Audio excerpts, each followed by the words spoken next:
Ladies and gentlemen, representatives from diplomatic missions, members of the academia, dear students, distinguished guests, on behalf of the Institute of International Relations, I would like to welcome you to our panel discussion regarding Europe's energy security.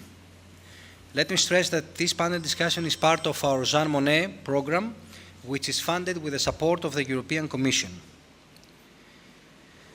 The ongoing crisis in Ukraine, with its various dimensions, raises a number of questions with regard to the European policy. Energy is at the top of our agenda, and we therefore are glad to host two keynote speakers from Russia and Ukraine in order to shed light to this very challenging issue. Unfortunately, we have a last-minute change of plans as Mr. Todichuk, the Vice President of Naftogaz, had to cancel his trip to Athens as he was asked to remain in Kiev due to a visit of the Ukrainian Prime Minister in Brussels. But he will pay a visit in the coming weeks, hopefully between the 1st and 10th of August, and we will keep you, of course, posted as there will be another panel with his participation. With no further delay, I would like to welcome Mr. Anton Koliznyuk and Mr. Varely Smirnov. Mr. Koliznyuk is head of Strategic Planning Department at Ukrtransgaz and also an advisor to the CEO. I will not take advantage of my position to ask more than two questions, as I prefer to let the audience raise them. But I'm wondering, and we definitely need clarifications, whether the current crisis might affect the flow of natural gas to the European continent, and how responsible and credible can we consider a partner that is part to blame, at least, for the current situation. Thank you. Dear ladies and gentlemen, good afternoon. Mr. Phillips, thank you very much for invitation. Unfortunately, Mr. Todichuk was not able to come, and on behalf of him, I want to apologize for him. And due to your questions, I have a small presentation about Ukraine and security of gas transportation to Ukraine, the current situation of Ukrainian gas transmission system, how it's working now, what problems do we have, what goals do we have in 2015, what we want to do, what is our main goals, and how we are going to work with Europe for future. Can I start? So, okay. Do you see everything okay? Yep. On this map, you can see the role of Ukraine is gas transportation to Europe, and here it's a basis on 2012. So last year was the same, but it's too hard to make the big analysis because it's too much players on the market in Europe. But anyway, Ukraine transport close to 40% of Russian gas to Europe, and it plays a great role in the European gas market. So here also you can see that through Ukrainian territory, something close to 2.4 billion cubic meters is transported to Greece. So also Greece is one of the consumers of gas that is transported through Ukraine. Ukrainian gas transmission system is very huge. It consists of 38,000 kilometers of pipelines, 72 compressor stations, 1,500 gas stations for domestic consumers. So during last years, the Ukrainian transmission system transport, like in 2013, 86.1 billion cubic meters to Europe from Russia, and the capacity of Ukrainian gas transmission system is 146 billion cubic meters per year. So now only half of our capacity is used, and we can say that we have 60 billion cubic meters free capacities that can be used to transport gas to Europe. And what it really means? It means that there is no goals and no other ways to build some pipelines around Ukraine, like South Stream, because the capacity of South Stream is something close to this one, but Ukrainian transmission system can be used by European consumers to use it to transport gas to Europe. Also here from Ukraine, it's just for you for information that our main directions for transportation is Slovakia. Slovakia is here, so from 86.1 billion cubic meters, 53.5 is transported to Slovakia. Then next consumers after Slovakia are Austria, Czech Republic, Germany, and Italy. And another big direction is here to the south, Orlovka-Isaksha. It's connection with Romania. So it's close to 20 billion cubic meters per year is transported to that directions. So also from this direction, gas flows to Greece also.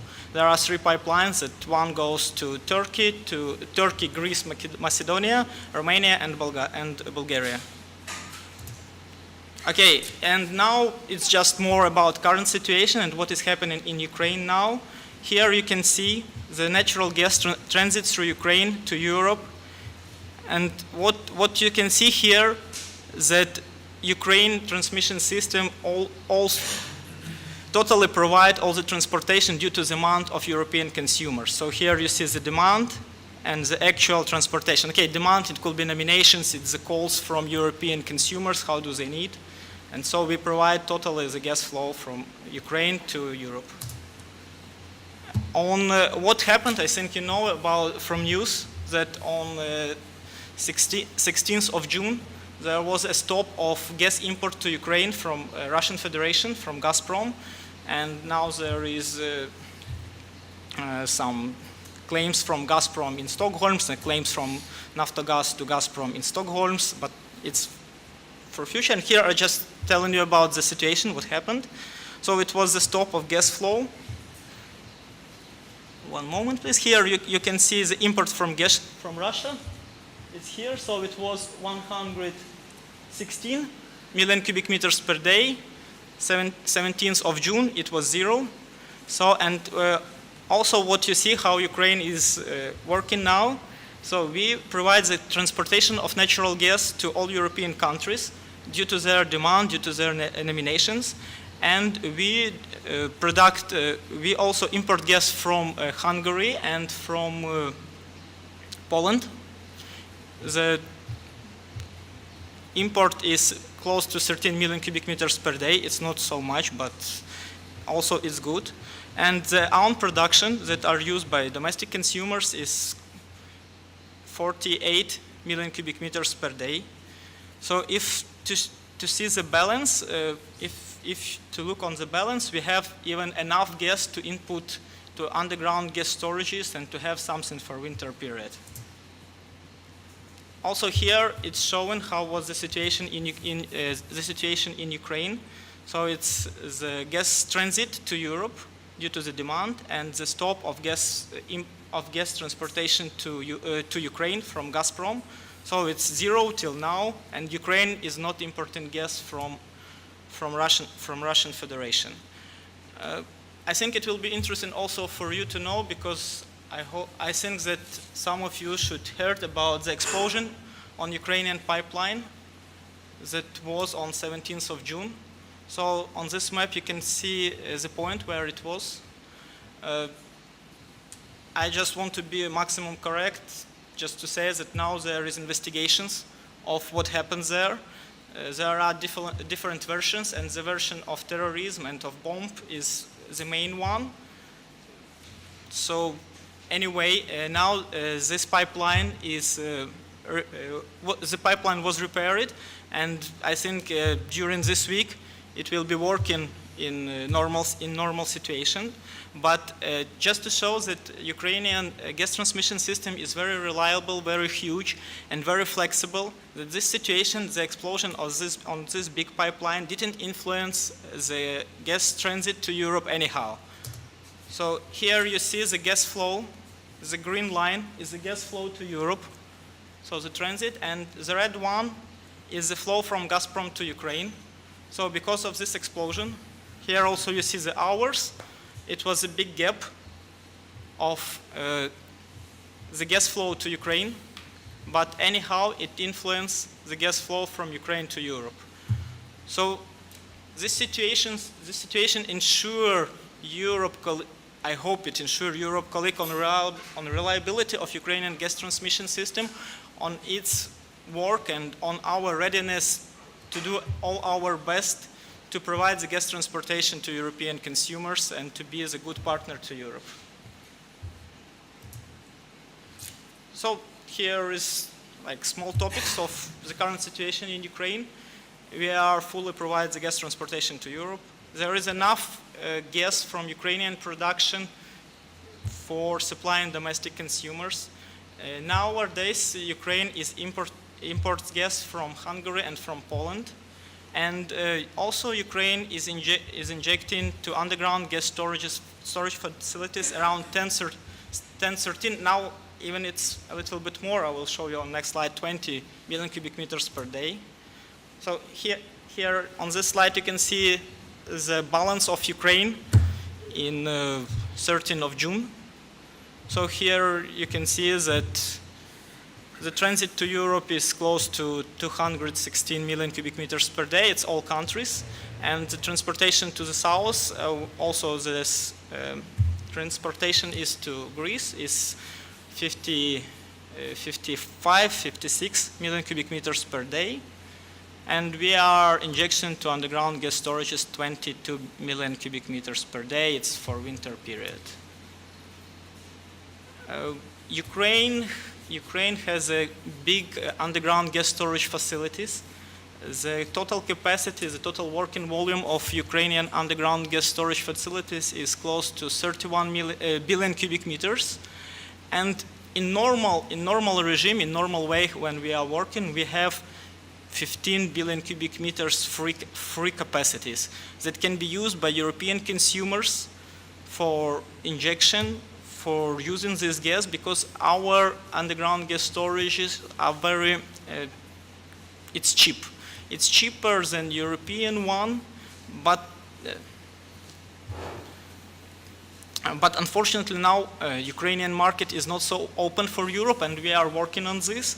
And also what we want to present to Europe, it's an opportunity to open the Eastern hub that will be here and will connect Ukrainian underground gas storage facilities. Here is more than 22 billion cubic meters capacities of underground gas storages. And if to connect Poland, Slovakia, Hungary, Romania, and also other countries can be involved there to the hub here, the European consumers can use Ukrainian underground gas storages and to have gas there and to use it in winter period. They are rather flexible, and we hope, and we are working on this. It's one of our goals to provide the Eastern hub in Ukraine. Okay, it's something more about underground gas storages. Also, what I want to tell you is that speaking about the security of energy supply to Europe, I want to tell you that if you look on this slide, you see that the transportation is not flat to Europe, and we had the contract with Gazprom that due to this contract, Ukraine provided to compensate the irregularity of gas transportation to Europe, and because it takes 36 hours, because of long territory of Ukraine, it takes 36 hours to transport gas from the east, from the east to the west and to the south of Ukraine for European consumers. And we had the contract, special agreement with Gazprom, that we provided this compensation during 3-4 hours. But they terminated this contract in June, and unfortunately now Ukraine is doing this just by ourselves, just to show Europe that we are working and we are one part, and we want to become a part of European gas market. So here it's written that Without underground gas storages, we had the special agreement. Now we don't have it, and it's like our own initiative to do this. Also, what I want to tell you is that each year we do the maintenance activities on our main pipelines that go to Europe. Here you see all the compressor stations and pipelines that maintenance activities are doing there. And okay, it's mostly is doing during summer periods. Half of this work's already done, and half of them will be done. We also cooperate with DESFA in terms of dispatching to make this activity the same with Greece Command, to make the minimum influence to gas transportation to European consumers. And speaking about security of energy supply, we have one main question to Europe and to Gazprom, and we hope that we are going to solve it, and we will become a part of European gas market. So here you see the interconnection points on the border between European countries and Ukraine. And unfortunately, Ukrainian gas transportation operator, it's a company that transport gas, doesn't work with European one in any of this interconnection point. But due to the documents, due to the regulations that is in Europe, and due to the third energy package that is going to be here, the two TSOs should work on the border. Unfortunately, here another company is working, and what questions do we have? That why European TSO don't work with Ukrainian TSO as adjacent TSO in IP, and in this situation, who is adjacent TSO from Ukrainian side and responsible for gas and allocations in interconnection points? So just for all of you to understand that not Ukrtransgaz, not Ukrainian side is giving gas to Europe. It's not the company that European TSO, European shippers have contracts with, that are communicating with. We are cut it from Europe. Because it was historically, unfortunately, due to this period that happened in Ukraine, this situation, no one was speaking about it. Really, it was silent. It was historically so, and unfortunately now we have this situation, and we are working on this because we want to import gas from Europe. And in this situation, we can't do this because we are not the adjacent TSO. We are not TSO. It's transport system operator. We're not the company that is connected to European gas transportation system. As we know from our colleagues, because we had a lot of meetings with European TSOs and with Euro Commission, that Gazprom is working there, and de facto Gazprom controls the gas flow and doesn't let Ukraine to import gas from Europe through these 4 main interconnection points. Also, this situation is known in Euro Commission. Our management on the level of the Prime Minister, we are working very hardly on this. And if to solve this problem, Ukraine will have a great opportunity to import gas from Europe and will be a part of European gas transportation system. Because we had small contracts with some German colleagues to transport gas from Germany to Ukraine, but the Slovakian colleagues cannot do this because they are not working with Ukraine, so it was their answer. And to make the security of gas supply to Ukraine and to make Ukraine more stable, more close to Europe, we are working on solving this issue. Finally, I want to pay your attention on main goals of Ukrainian side that may be interesting for you. That Naftogaz is looking for a fair price from Gazprom. Also, we are, for one of the main goal is to be a part of Europe and to provide the gas transportation to Europe consumers due to the demand. Also, we are working hard on implementation of third energy package till January 2015. And after this, we will we hope that we will be a part of European gas market. We will have an opportunity for diversification of gas supply to Ukraine. And also we are working on security of supply and security of our gas transportation system to make it reliable, to make it working good, and to be the competitor to that pipelines that can go around Ukraine. And also what I want to tell you is that one of our aims is to give an opportunity to European shippers, to European buyers of gas, to work on the border between Ukraine and Russia, not on the border between Ukraine and European countries. It's more fair, it's more due to the European rules. So it's what I would like to tell you shortly about the current situation in Ukraine. If you have some questions, I am very open to answer you. If something was not understandable, also I am very open to explain you more detailed if you are interested in. Okay, thank you. Thank you very much. I must admit that I don't feel as a European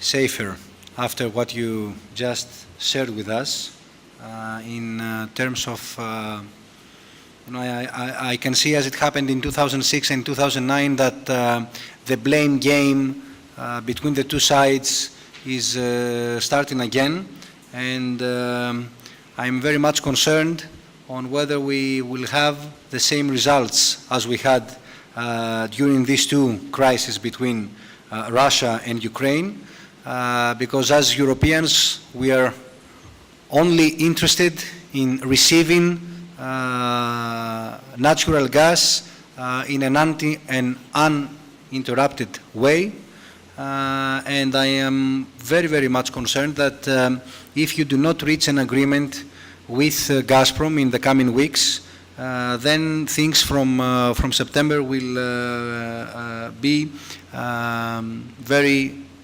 challenging for all sides. And of course you refer to the big ability of Ukraine to store quantities. You know that after this cut from Gazprom, this means that you are storing less quantities of natural gas, which means that you will have less quantities to use either for internal consumption or for transmitting them to Europe. And this is also a matter of concern. But we will have the chance to speak into more detail regarding these issues later on, after we listen to our second speaker, who is Mr. Smirnov. He is permanent representative to the European Public Law Organization and also Deputy Dean of the Speransky Faculty of Law at the Russian Presidential Academy of National Economy and Public Administration. Mr. Smirnov, if there are finally interruptions in the supply of Europe, don't you realize that this will affect Moscow's image? And what are the provisions that your side is taking so to avoid such an unpleasant development? The floor is yours. Dear colleagues, good evening. Starting discussion about energy security in Europe, first of all, we have to ask ourselves, what do we mean talking about energy security in Europe? And to answer to this question, we have one more question. Do we have right now in European Union one vision of energy security? Do we have one strong position from such countries as Slovenia, Greece, Bulgaria, Serbia from one side, and Germany, France, Great Britain from the other side? And of course, talking about energy security in Europe and in European Union, of course we are talking about relations between Russian Federation and European Union and European countries. Right now, right now Russia, and when we're talking about Russia, it means that mentioned Gazprom as a company, according to the negotiations and agreements between Russian Federation and each country, then proves these agreements and provide gas to these countries. First of all, always, this is agreement, international agreement between Russian Federation and each country. We can't discuss European energy security without position of Russian Federation. You know, first Russian gas came to Europe in the second half of 40s, after the Second World War, and it was Poland. In a few years, gas came to Czechoslovakia. In early 60s, gas came to Austria and then to Germany. And in 1962, Soviet Union found very strong negative position of the United States of America supplying gas to Europe. And otherwise, from 60s till now, Russia, Soviet Union first, and Russia, the permanent, stable partners of European countries without, I think, any problem from the Russian side during more than 50 years as a partner. At the end of April, 3 months ago, Prime Minister of Poland, Donald Tusk, Poland, who was the first European country that received Russian gas, make a proposal to organize some subnational structure in European Union as European Energy Union. In other words, this is subnational structure who can be one partner from the European side to Russia. It means that all the contracts that Russia has to sign with Europe will be with this multinational structure inside the European Union and not with more than 30 countries in Europe as it is now. Is it political decision or it's economical decision?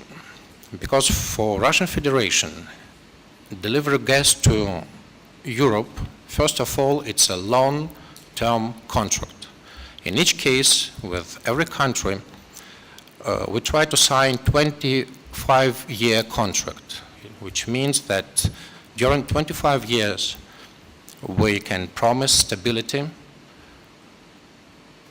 good prices, and of course, this is a part of security in energy of Europe.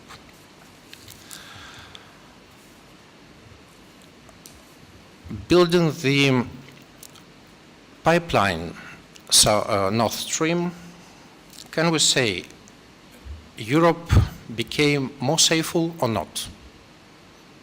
I think yes. And Russian side says yes. One supplier, one buyer. In case when we don't have a lot of problems that we had during last period of time, and we are not talking about last 3 months, we are talking about several years with different problems. Building of Nord Stream was a great idea to connect Russian north with a European buyer. But in this case, what do we have now? We have actually two parts in Europe. One part is more safer in energy, and the other side is not so safe. We have northern European countries who has the Nord Stream pipe, and is it more secure to Europe? Of course, yes. We have Central European countries and Southern European countries which do not have this pipeline, and we can't say that in this situation we have more energy secure in Southern Europe.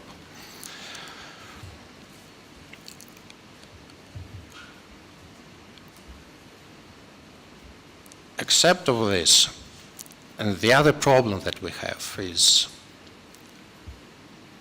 Eastern European countries, just as Western European countries, just as Germany, they always were the last buyers of Russian gas. Middle European countries and Eastern European countries, except of the buyers of the gas, they were countries transit of the gas. It means that, for example, Germany paid for gas, just for gas.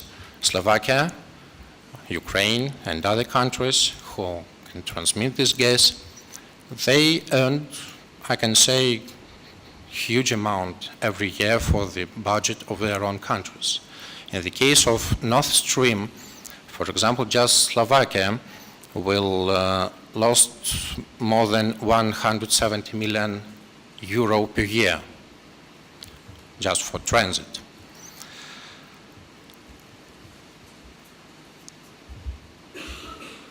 4 months ago, Russian state corporation Rosatom, this is the state corporation of atomic energy, proposed to Germany to build the underwater electrical cable from Kaliningrad region to Germany straight, from a new nuclear plant which we are going to build in Kaliningrad on the phone of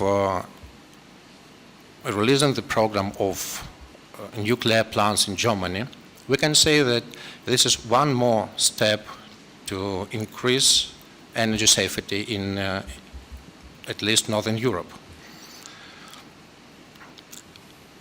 Except for Germany, we can say that in next years, for example, market of Great Britain, which has real problem and it will have great problem, we think in 10 years, will demand some new propositions from end European countries and from one part and from Russia.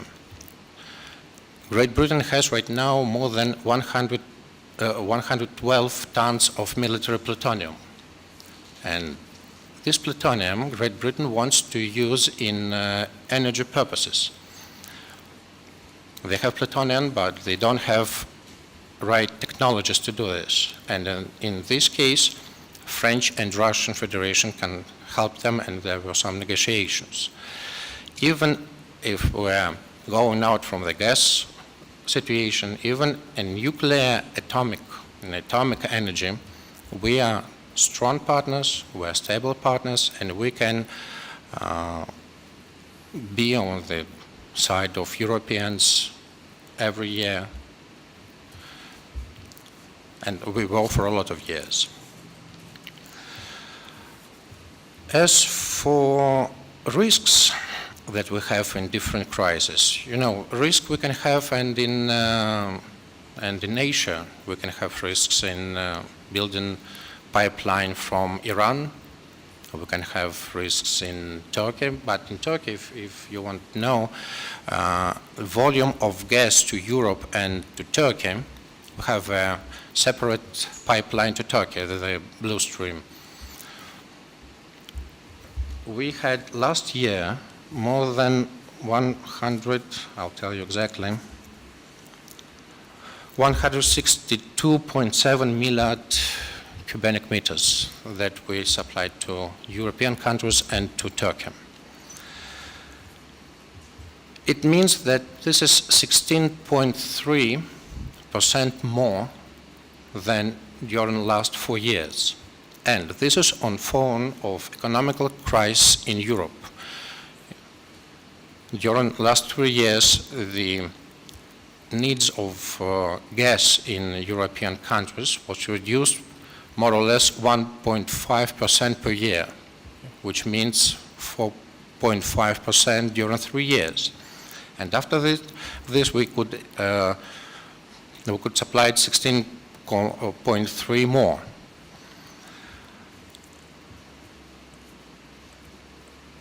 As a liquid natural gas, the other big subject that we can discuss.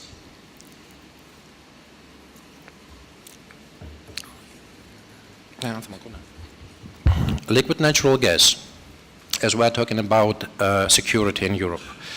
During last 4 years, there were a lot of supplies from Qatar. Last year, Qatar supplied 20% less liquid natural gas to European countries. Why?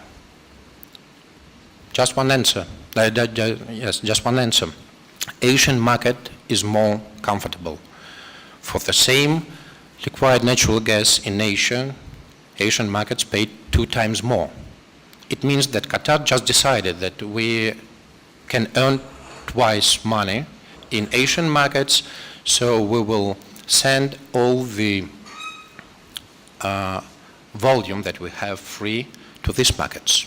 At the same time, Russia was on the side of the Europeans who could provide all the volume of gas that we promised during our contracts. If we are talking about stability, in energy stability in Europe, and 2 poles that we have right now in the European Union, even after pressure of European Commission, and we saw this pressure on example of Bulgaria and Serbia, according to the project of South Stream. And we're discussing this project during last at least 6 years. Even after pressure of European Commission and United States of America, on 23rd of June, during the official meeting of Russian President and President of Austria, Austria signed official contract with Gazprom for participation in South Stream project. At the same time, Prime Minister of Hungary approved that Hungary will be partner of Russian Federation in the same project. Yesterday we had a declaration of Ambassador of Italy in Moscow who declared that Italy will not stop negotiations, and we hope that Italy will still be a member of this project. Otherwise, Russia was, is, and will be the most large, the most safe energy partner, and not just energy partner, of European Union and European countries. Thank you. Thank you very much. I think that you have verified the fact that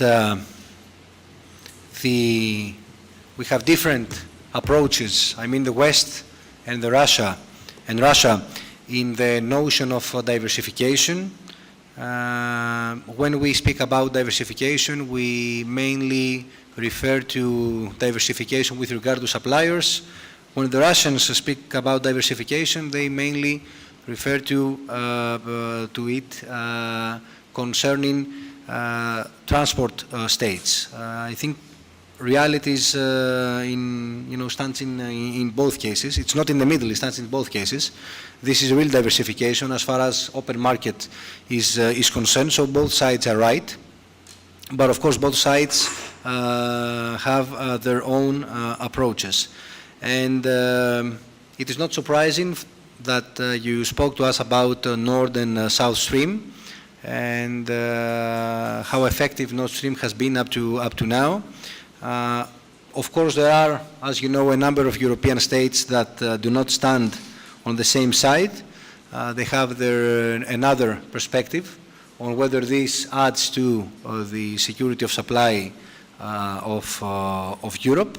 But still, this is reality, what happens with Nord Stream and what might happen with South Stream, although we see that the European Commission has started, particularly at the midst of the Ukrainian crisis, to politicize its decisions, and this has a clear effect on South Stream, at least for the time being. But at the same time, we see that there are a number of European countries that stand against the European Commission and want desperately South Stream to be implemented as soon as possible.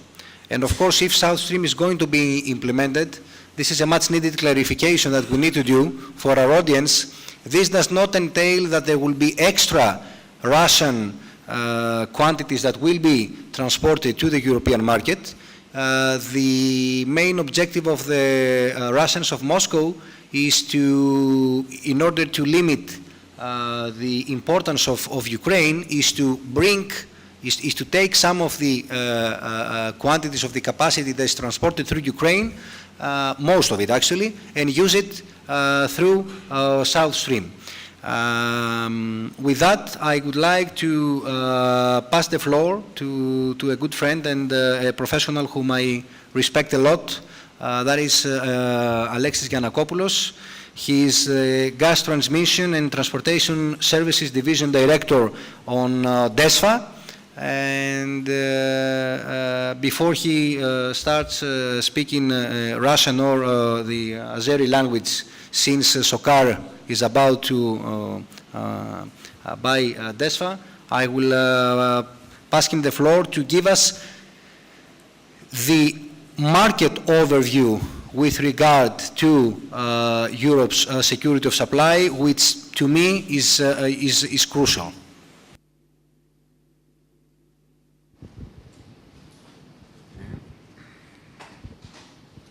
Thank you. DESFA is the transmission system operator, owns the transmission system pipeline and the LNG terminal in Revithousa Island. The transmission pipeline consisting of 1,300 kilometers, and our national system has 3 inlet points. The first one in the Bulgarian borders, receiving gas quantities through Bulgaria from Russia. The other one in Turkey, Greek borders, receiving Azeri gas through Turkey. And the third one is LNG terminal Revithousa near Megara, and receiving LNG cargoes mainly from Algeria, Qatar, and some smaller quantities from Trinidad. So our gas consumption right now is around 3.5 to 4 BCM per year. Is mainly oriented to power production. Around 65% from this gas goes to power production. Another amount of 70% of gas goes to domestic areas, EPAs. And the rest one in the big industrial companies like motor oil and fertilizers. Our gas market was liberalized substantially during 2010 for the first time by the issuance of the network code. From that point, we upgrade 2 other times the network code, and we incorporate it in our framework during 2011, third energy package, the directive from European Community, and the safety provisions of the regulation about the energy security based on the directive 994. So the crucial thing of all these directives is 2 points. As much interconnectivity as possible between the gas network of the member states, and market integration between the gas markets of the member states. So this means that all the countries, all the member states has to, at a certain time, has to apply the same, has to have the same rules about the gas market, and has to be as much as interconnected between them. Also, DESFA, towards these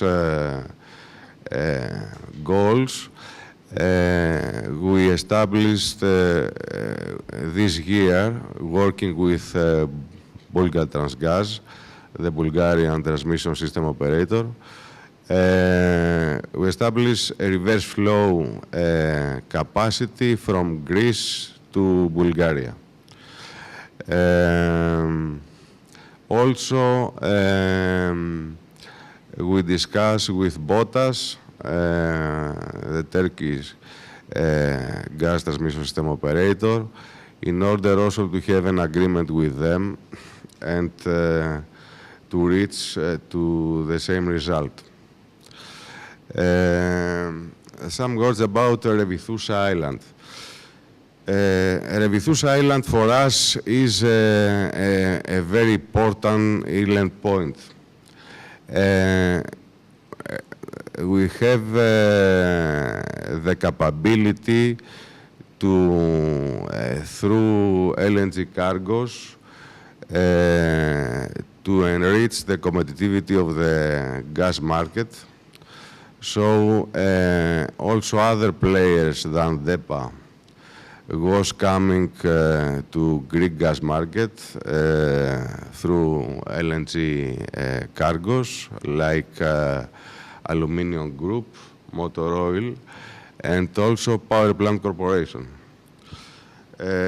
Also plays an important role for security of supply and for peak gas demand saving. So Revithousa, because the 70% of the gas load of Greece is situated in the south part of Greece, near Attica and Boeotia area. Revithousa, being close to this area, has the capability to balance immediately the daily peak demands. The second important role of Revithousa, as I mentioned before, is that is a crucial energy secure the energy increase. For example, during the gas crisis in 2009, when we had a stoppage of gas delivery in Greece for 18 days, the Greek gas market was supported totally only from Revithousa. Also, we had gas disruption from Turkey at this period of time, also for 10 days. And the Greek gas market was supported only from Revithousa Island through LNG cargos. So this was proven that Revithousa plays an important role in Greece, and because of that, we proceed to upgrade the storage capacity of Revithousa, and to upgrade also the other cryogenic facilities. So, about the profile of the shares of our gas receivings, around 65% of our gas receivings per year is Russian gas. 80%, around 80% per year is LNG, and the rest is Azeri gas from through Turkey. I don't know if you have to give you some other data about our network.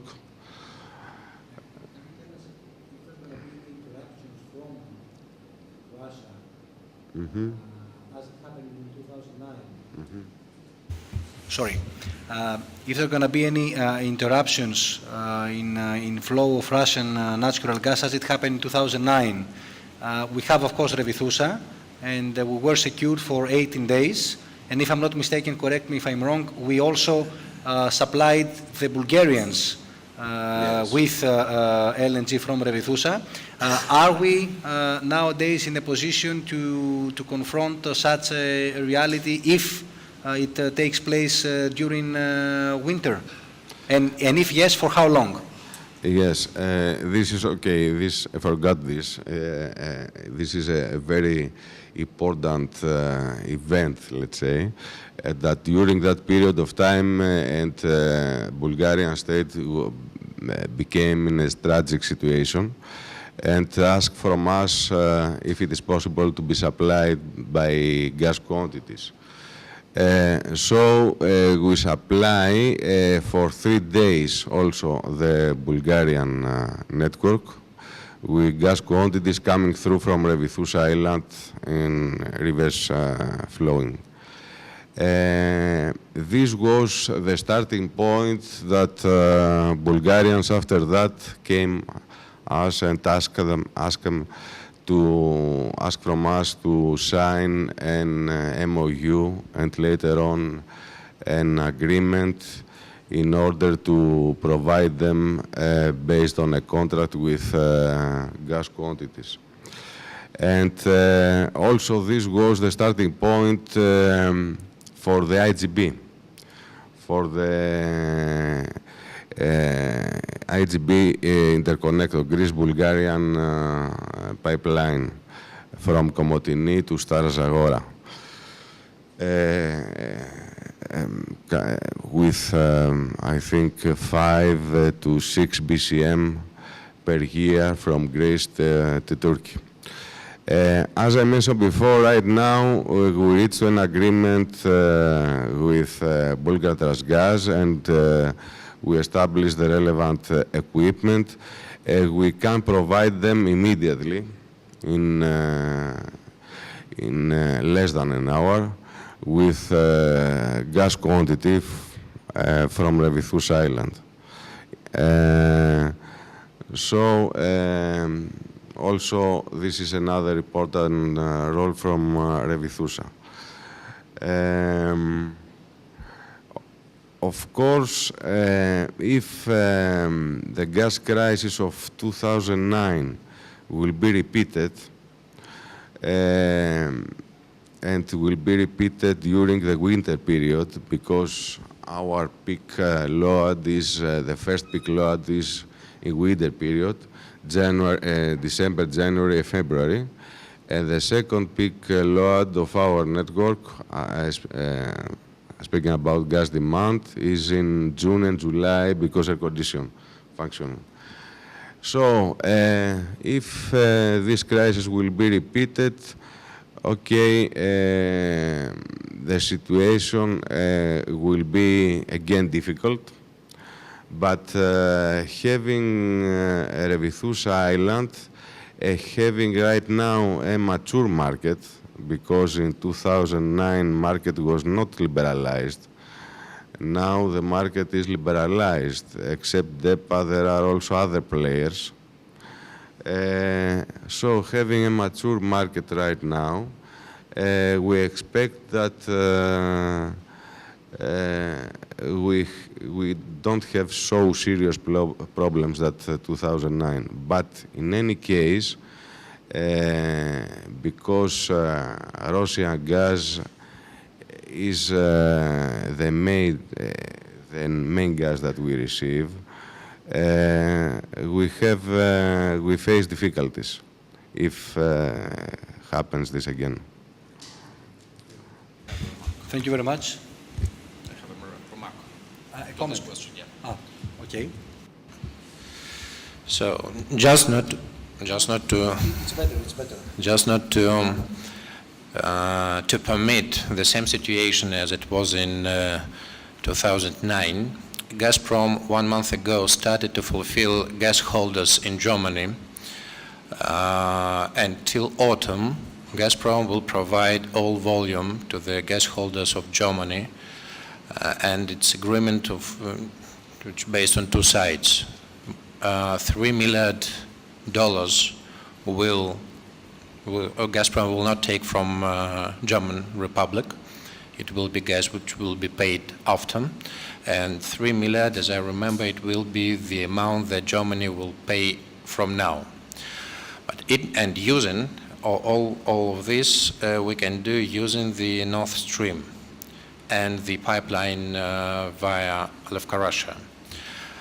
So, thinking about, we hope that we will not have the same problem as in 2009, but we think that probably we can have this.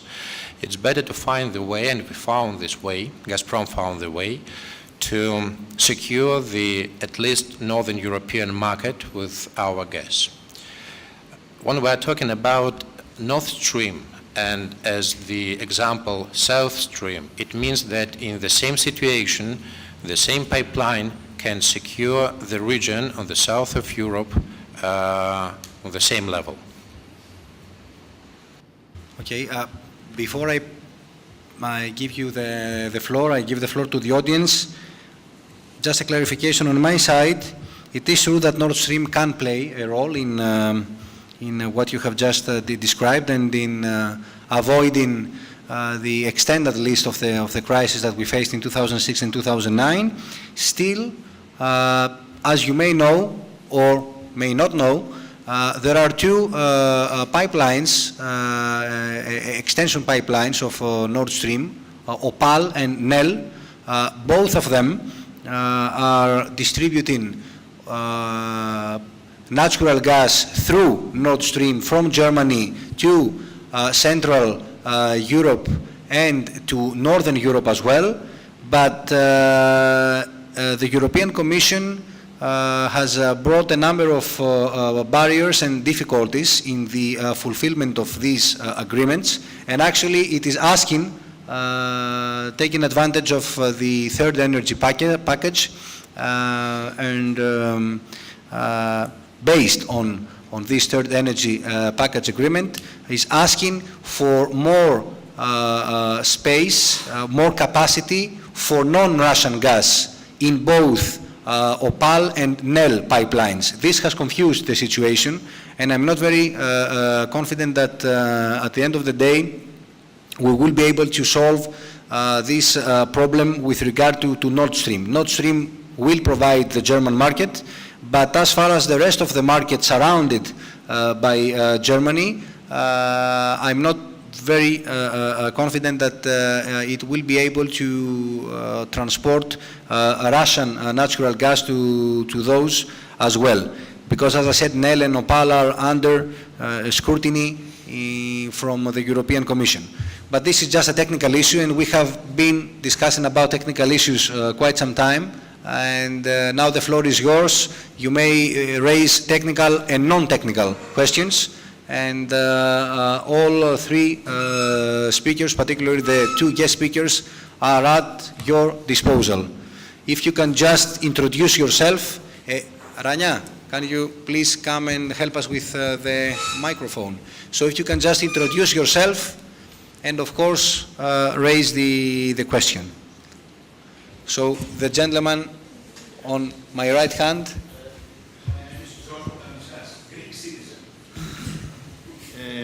And not only, but yes. let's leave it to that. Professor Phyllis, I have to note that it's deplorable that after strenuous efforts under the guidance of the European Commission, not only Mr. Oettinger, okay, Mr. Oettinger might be a controversial person for other reasons, but in the case of trying to resolve the gas dispute between Ukraine and the Russian Federation, between Naftogaz and Gazprom, he has done a lot.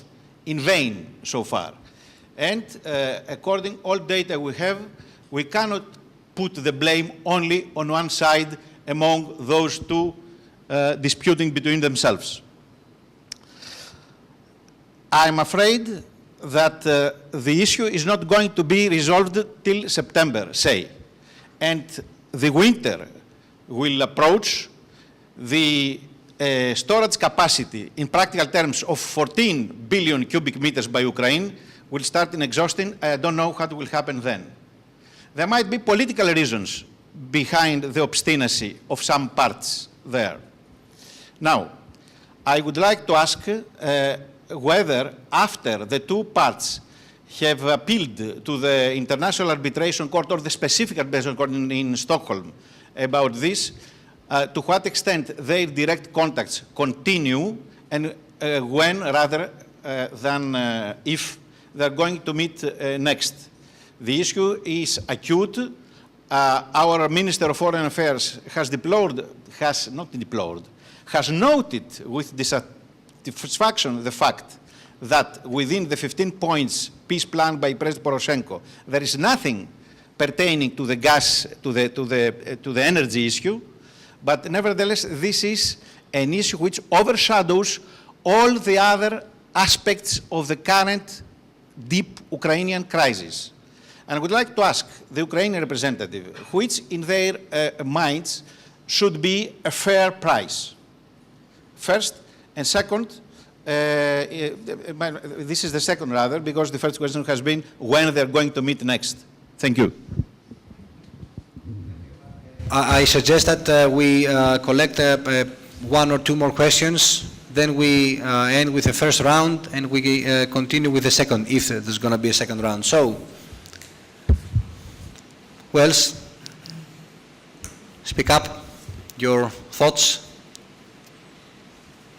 This means that you have, okay, because I was about to say that you're fully covered by the speakers, which should not be the case. Hi, I have a question for Mr. Smirnov. Yes, my name is Martina Dokalova. I'm not a Greek citizen. I'm from the Czech Republic. And I would like to ask, based on what principle Russia makes final prices for the target states? Let's say, why price for Germany is much lower than for Ukraine?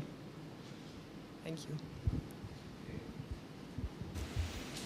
Another question to complete the first round, and maybe the final, as I see that there's no willingness to, I mean, here in Greece we have a number of reasons to be concerned, and also to focus on this subject. Don't you have issues to raise to our two speakers who have come from long away? Okay, let's see after they respond, after their first responses, whether we will have a second round. So, okay, I will be first. It's okay. Thank you for your question about the gas price and Ukrainian-Russian dispute. Mr. Oettinger and Mr. Borchardt, they played a great role in the Ukrainian-European relationship, and Mr. Oettinger also played a great role in Ukrainian-Russian relationship. Just maybe I forgot to tell you something. The European Commission helped a lot for building and for implementing the interconnection pipeline between Ukraine and Slovakia, and it's going to work and to be the transportation should start from 1st of September or from 1st of October. It's different types of it's different paragraphs of memorandum of understanding. About gas price, in the first quarter of 2014, it was something close to $270. 270, yes. After 267, something close to. Okay, it's. I didn't want to be too much. And the last price that Gazprom, that was Gazprom bid, was 380. It's, as far as I know, maybe it was other proposals, other prices. Speaking about the gas price for Ukraine that I mentioned in my presentation, that it should be fair. Just let's imagine the average price for Europe, and Ukraine can buy gas from Europe now for 320. And let's also calculate the price for gas transportation through Ukraine.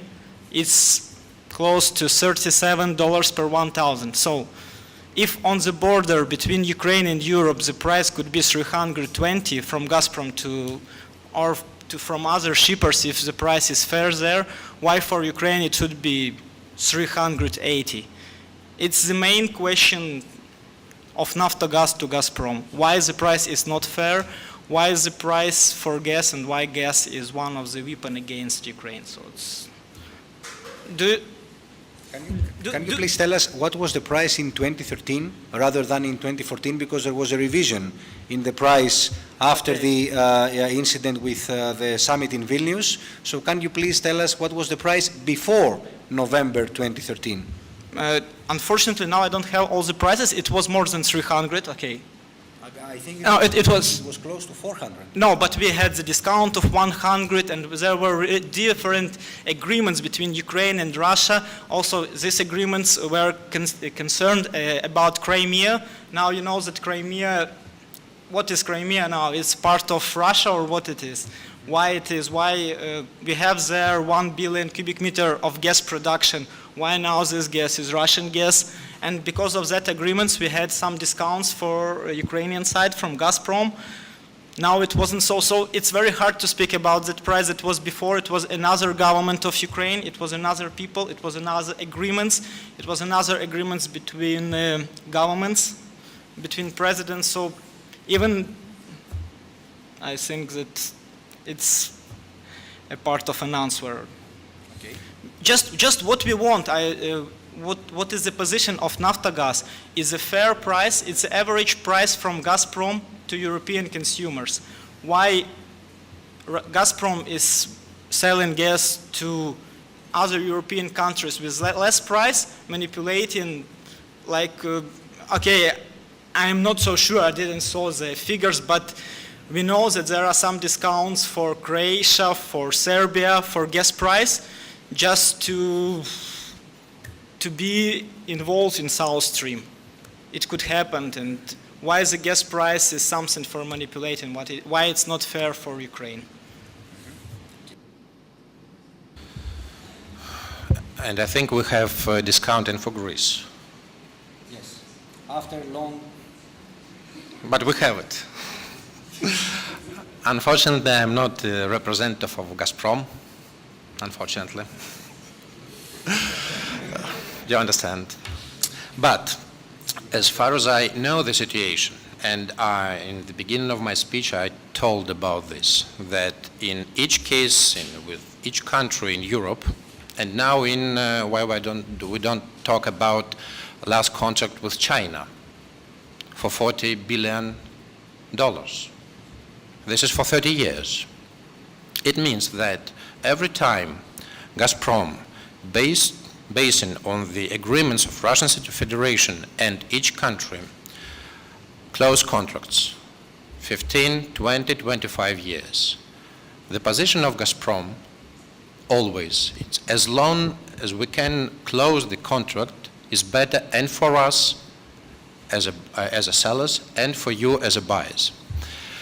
Gas is not just something that you can produce, then to keep it somewhere for 10 years, waiting that it will rise and then to sell it. Russia needs to sell gas. As long as we have contracts, it's better for our economy. In case of Germany, and I told in the beginning on example of Germany and Poland, and this is the main problem, and from Polish side, why do we pay more than German? It's one question, volumes. In this case, this is volumes. As for the Ukrainian part, as far as I know, I can't be so detailed as my dear colleague from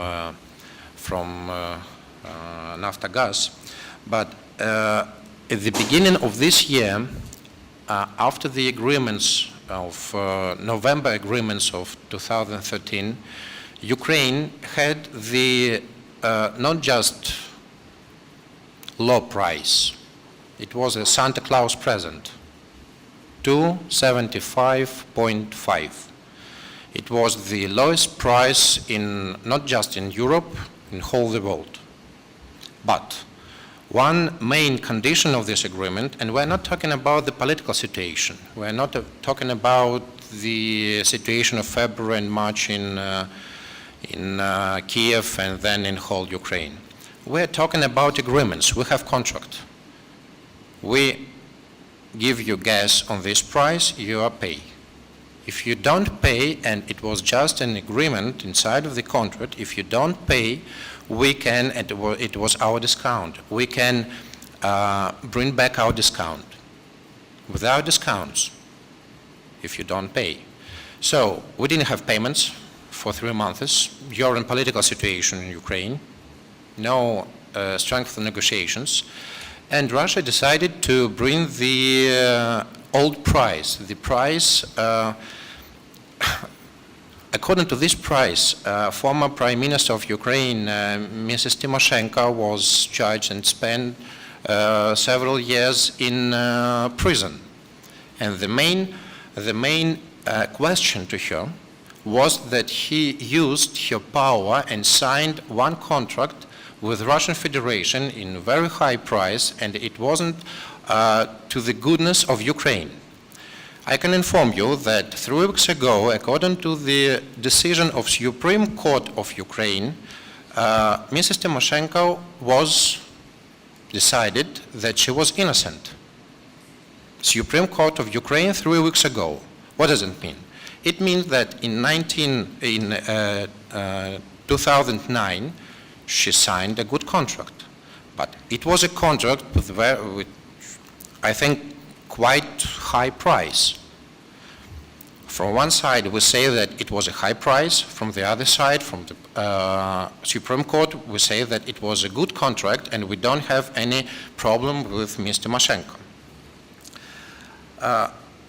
Then, as for last discount that was from the Russian side, and dear Commissioner of Energy, first time during the last 3 months has said by himself that this is the price that we can approve as European Union for Ukraine. It was near $370, $380. More or less middle European price. The answer of Ukraine was no, we want 320. If you don't give us this price, we will not negotiate. After this point, we don't have negotiations.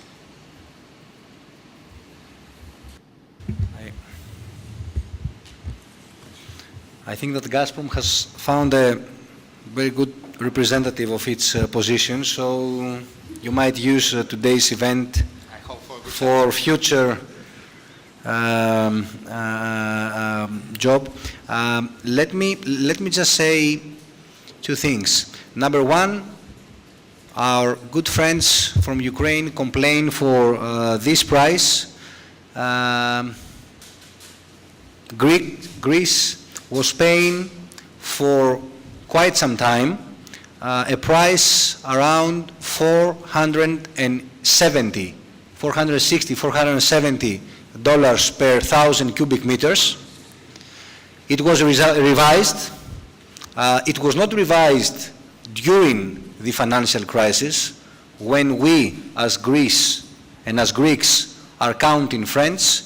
It was revised a bit after that, and there was no discount during the financial crisis. I have to stress that because I want to be fair with all sides. At the same time, from my point of view, I can see a paradox here, both in the Russian and the Ukrainian side. The Russians say that we were forced to revise the price and to ask the Ukrainians to pay higher price because they couldn't handle the previous one, the lower one. So I am asking myself, how are they going to be able to pay for a higher price when they are not capable of paying for a lower price? This is a big paradox in my mind. As far as the Ukrainians are concerned, there is also a paradox here. You are not paying for the debt that you have towards Gazprom, and at the same time, you are asking the Russians to ignore the open market rules that we as West are asking you to fulfill and respect if you want to have this closer cooperation with the European Union. So the open market rules are either there or not. You cannot ask the Russians to follow the open market rules in setting the price, which is fair, a fair argument on your side, and at the same time do not recognize or be unwilling to pay the huge debt that has been created towards Gazprom in the previous years. So I want both of you to comment on this paradox, at least as far as I'm approaching it, and it seems very logical to me. Okay, thank you for your question, for your comments. A lot of to say, but to be short, Naftogaz paid 768, if I am not mistaken with the figures, $1 million for the gas for first quarter. That, I think it's the short answer to your question, that we can pay.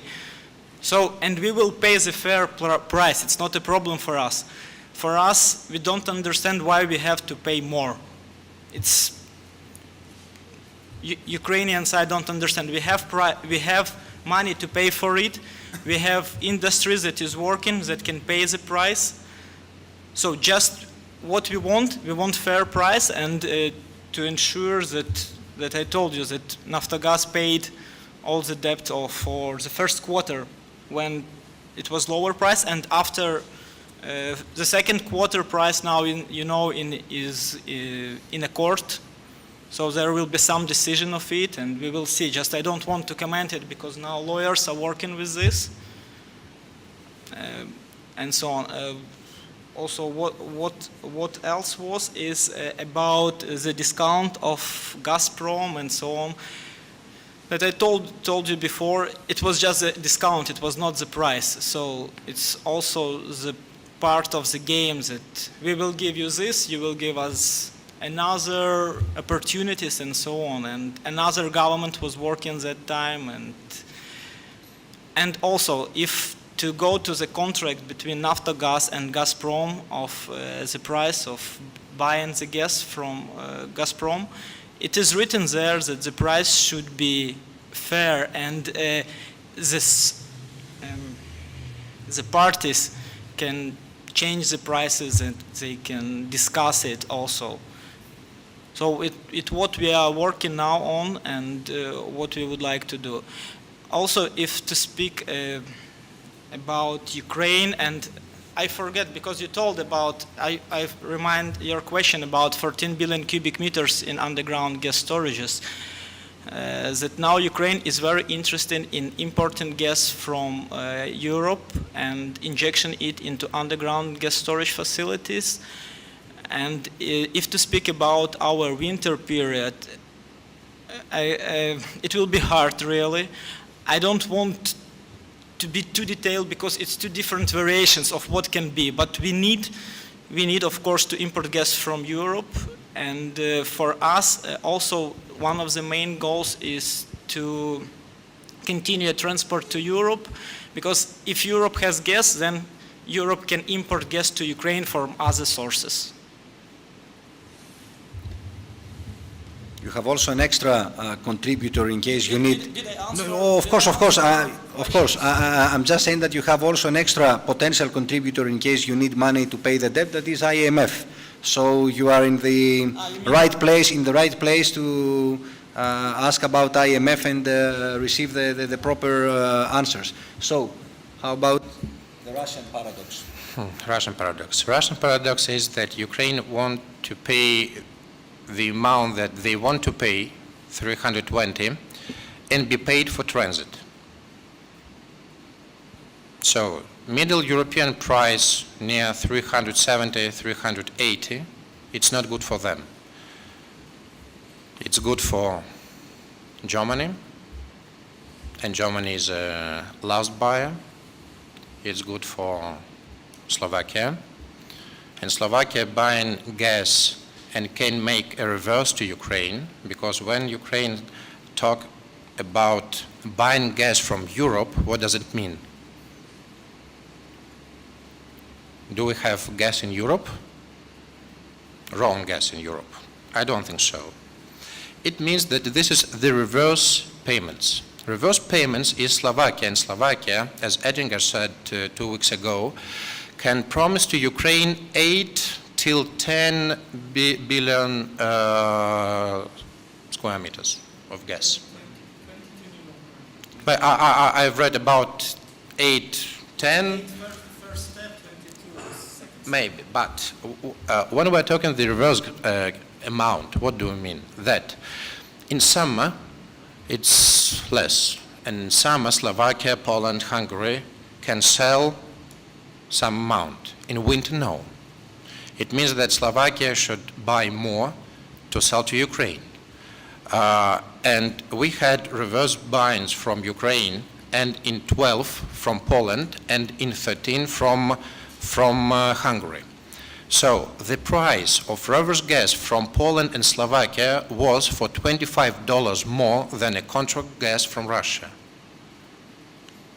It's a game, political game, but not from our side.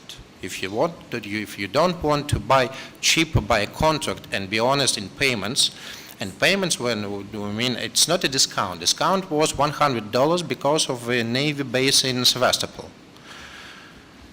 And even without this discount, the price now is Middle European price. It's not high, it's not 450, it's not 420, it's common European price adopted by European Energy Commission. It's not higher, it's not less. And I think it's adaptable and to Ukraine, and Ukraine has money to pay for this. And to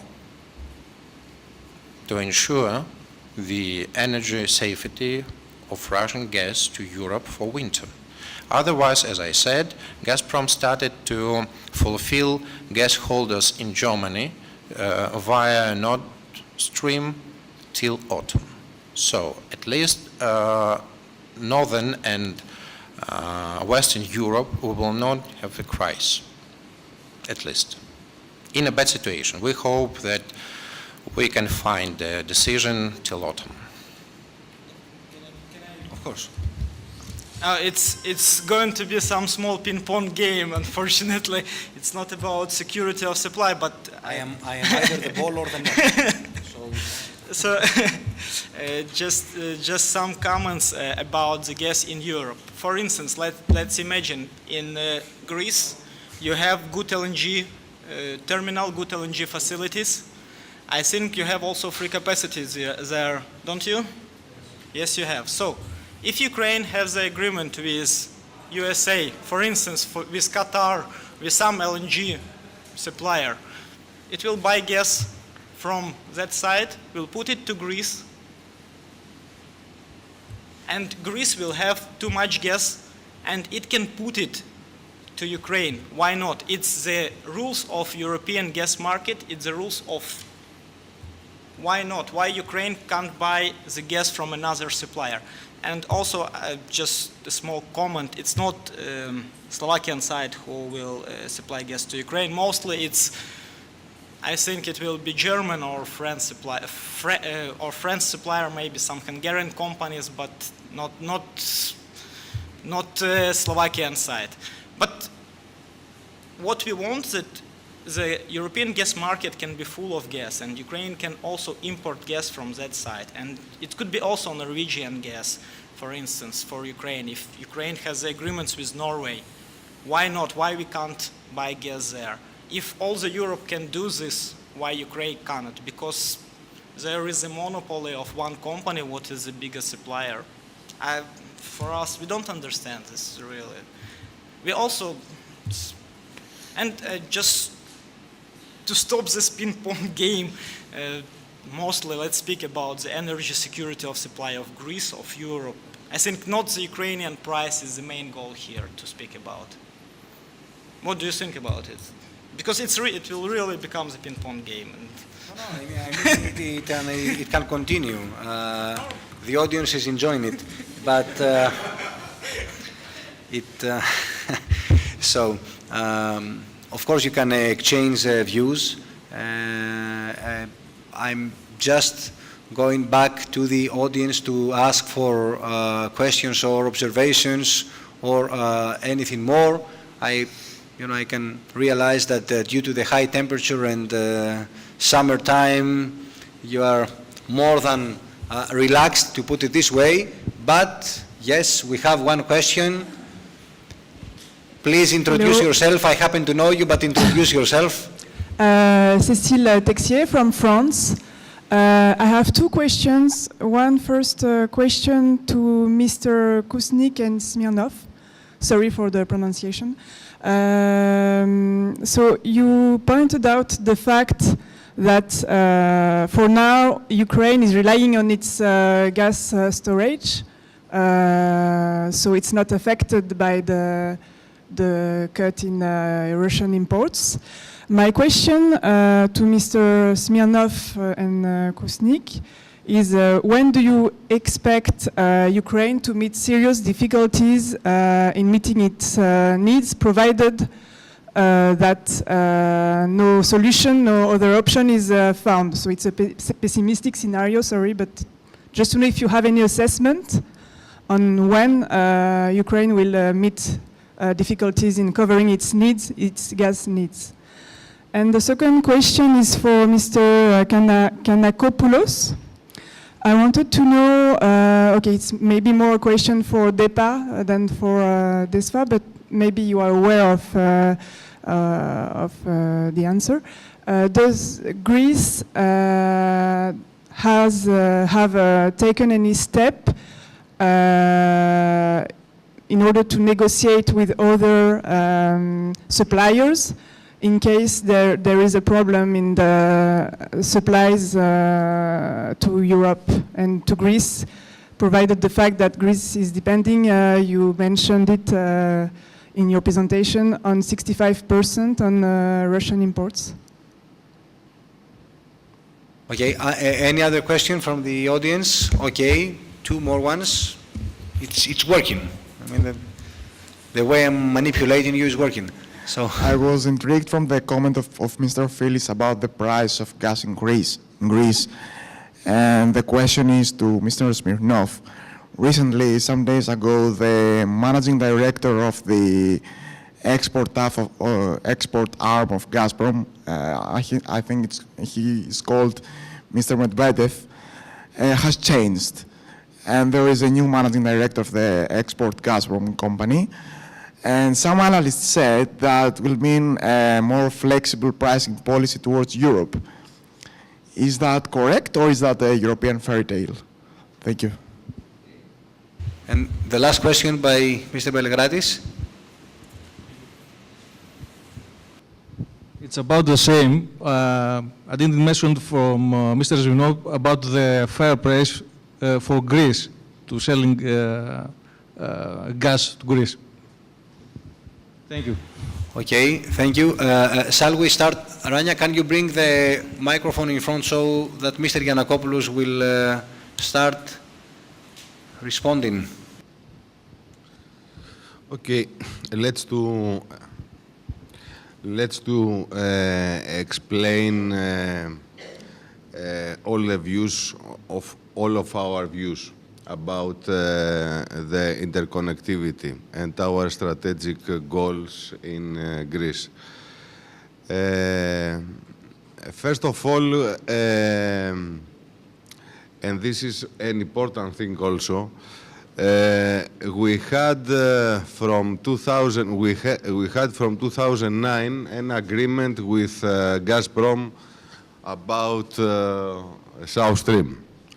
And also, I don't know if we have some new latest developments about this.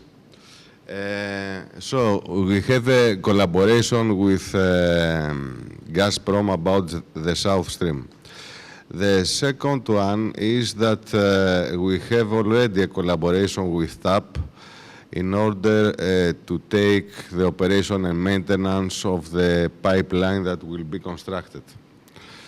The third one, as I mentioned before, is that we have a collaboration with Bulgargas, and we are in the final stage to sign the interconnection agreement. Already we established reverse flow towards Bulgaria. In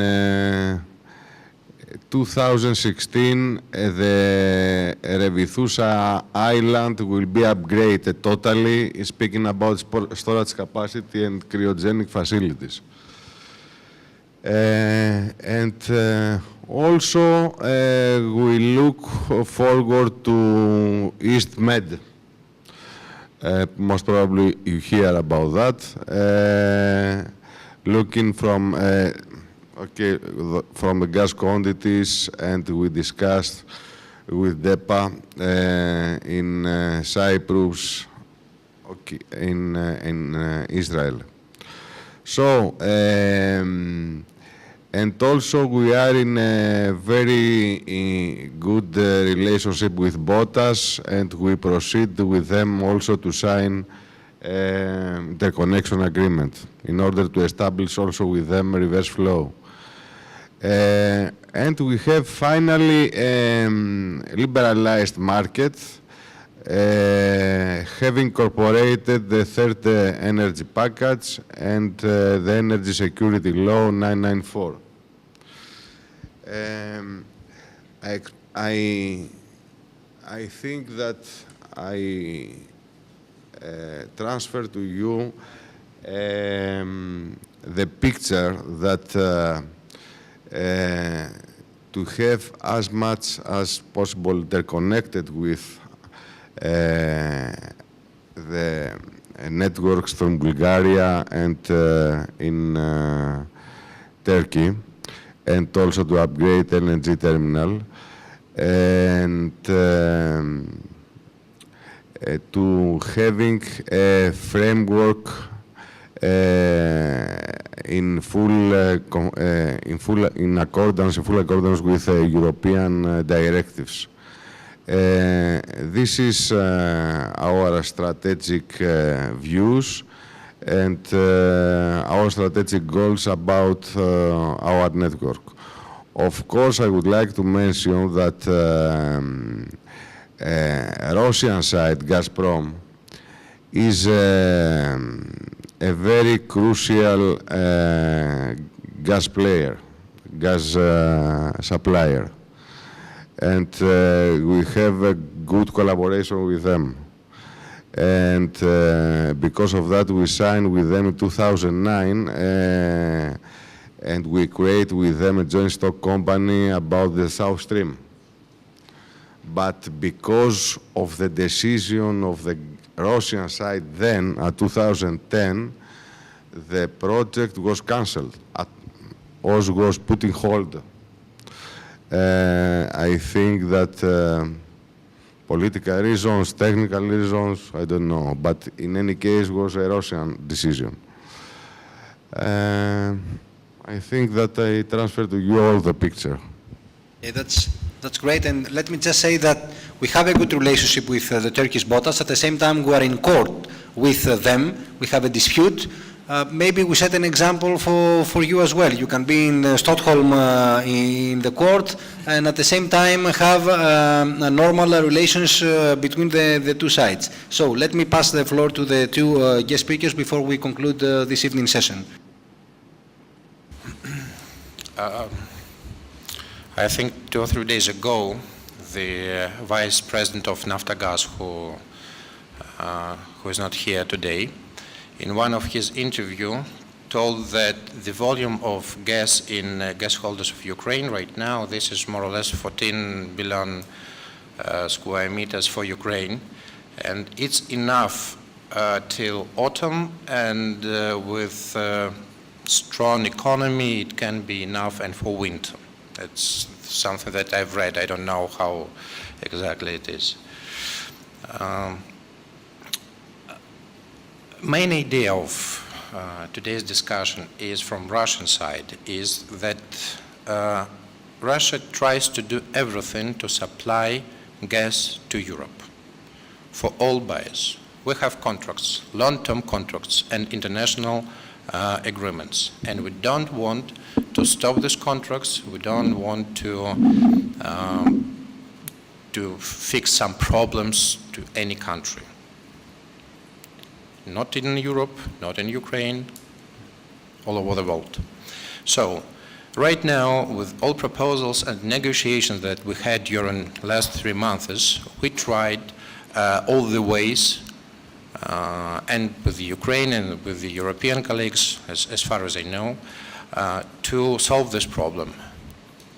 Knowing that if we will not solve it now, we will have problem, not just you and we.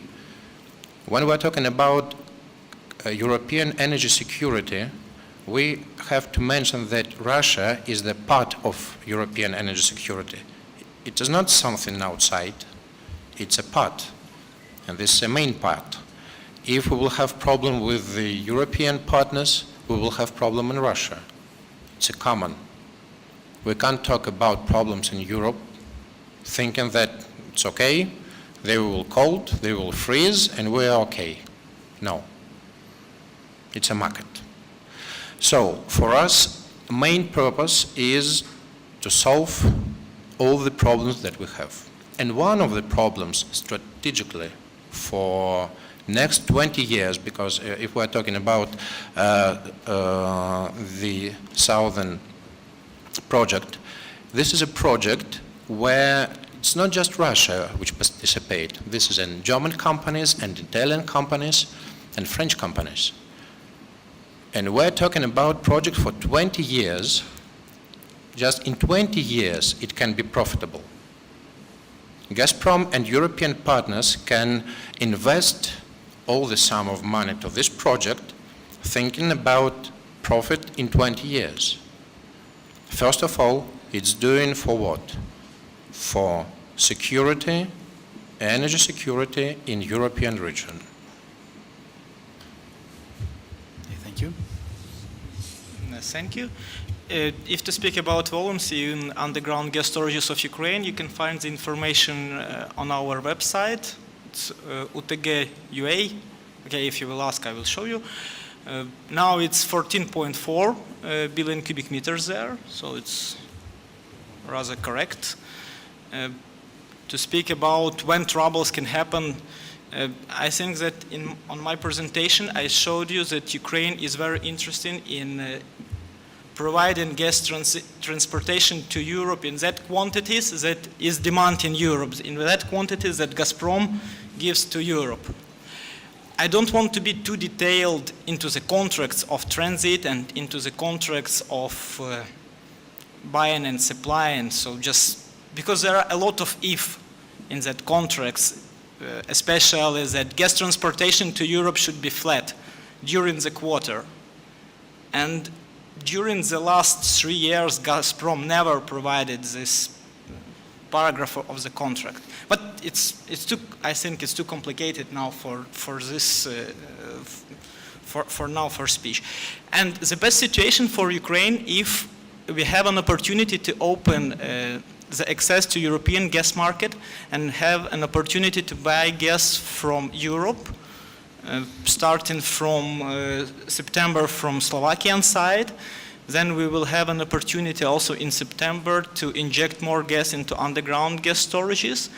And if we cut if we use fossil oils in some our industries and so on, we can survive the winter without Gazprom's gas.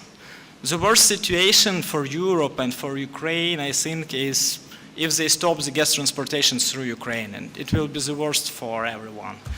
But from other side, I want to assure you once again that we are doing our best.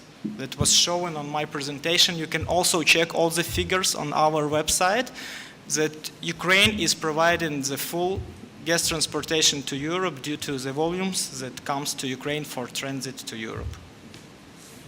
That's great. Thank you. I'm going to bring this meeting to an end. Thank you both for presenting your views.